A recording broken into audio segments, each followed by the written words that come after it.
کیا آپ جانتے ہیں کہ ایک ایسی رات ہے جو 1000 مہینوں سے بہتر ہے؟ ایک ایسی رات جس میں زمین پر اللہ کے خاص فرشتے نازل ہوتے ہیں، وہ رات جس میں انسان کی تقدیر اور قسمت لکھی جاتی ہے۔ جی ہاں، یہ ہے لیلۃ القدر۔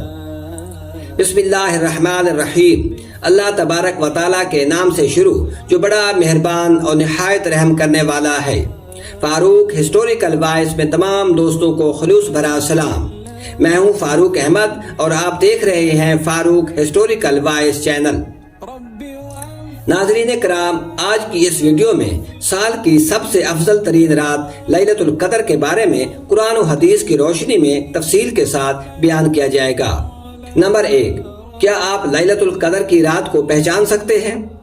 نمبر 2، 1000 مہینے سے افضل رات لیلۃ القدر میں کیا ہوتا ہے؟ نمبر 3، شب قدر کی حقیقت کیا ہے؟ نمبر 4، کیا 27ویں رات ہی لیلۃ القدر ہے؟ ان تمام سوالات کے جوابات قرآن و حدیث کی روشنی میں تفصیل کے ساتھ بیان کیے جا رہے ہیں۔ یوں تو رمضان المبارک کی ہر رات رحمتوں اور برکتوں والی رات ہے، مگر شب قدر کی عظمت و فضیلت قرآن و حدیث سے ثابت ہے۔ اس رات کو عظمت و فضیلت کیوں ملی، اس کے لیے قرآن کی گواہی کافی ہے۔ قرآن مجید میں سورۃ القدر میں اللہ تبارک و تعالیٰ ارشاد فرماتا ہے، بے شک ہم نے اس قرآن کو لیلۃ القدر میں نازل کیا، اور تمہیں کیا معلوم کہ لیلۃ القدر کیا ہے؟ لیلۃ القدر 1000 مہینوں سے بہتر ہے۔ اس میں فرشتے اور روح الامین یعنی حضرت جبرائیل علیہ السلام ہر کام کے لیے اپنے رب کے حکم سے اترتے ہیں۔ یہ رات طلوع صبح تک امن اور سلامتی ہے۔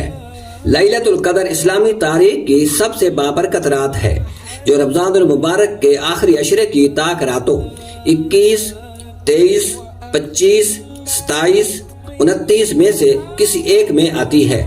اللہ تبارک و تعالیٰ نے اس رات کا قرآن مجید میں خصوصی طور پر ذکر کیا ہے۔ اس رات میں اللہ تبارک و تعالیٰ نے اپنی آخری کتاب قرآن مجید دنیا انسانیت کی نجات کے لیے نازل کی۔ اسی شب قدر میں فرشتے اپنے سردار حضرت جبرائیل علیہ السلام کے ہمراہ انسانوں کے لیے تمام احکامات لے کر اترتے ہیں۔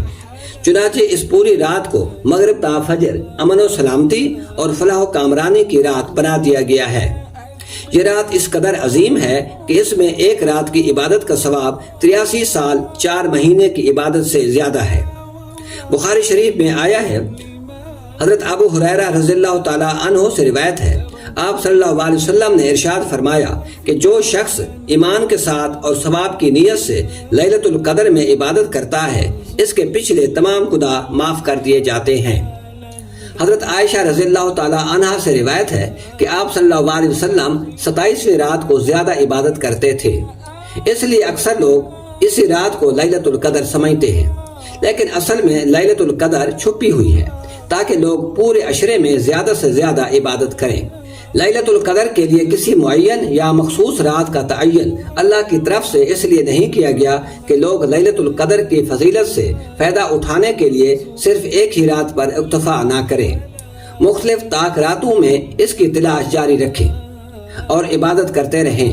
لہذا کسی ایک رات کو مخصوص کرنے کی بجائے آپ صلی اللہ علیہ وسلم کے فرمان کے مطابق آخری عشرہ کی تمام طاق راتوں میں خشوع اور خضوع کے ساتھ نوافل، تلاوت قرآن پاک، ذکر و اذکار اور دعاؤں کا اہتمام کرنا چاہیے۔ حدیث شریف میں لیلۃ القدر کی کچھ نشانیاں بیان کی گئی ہیں۔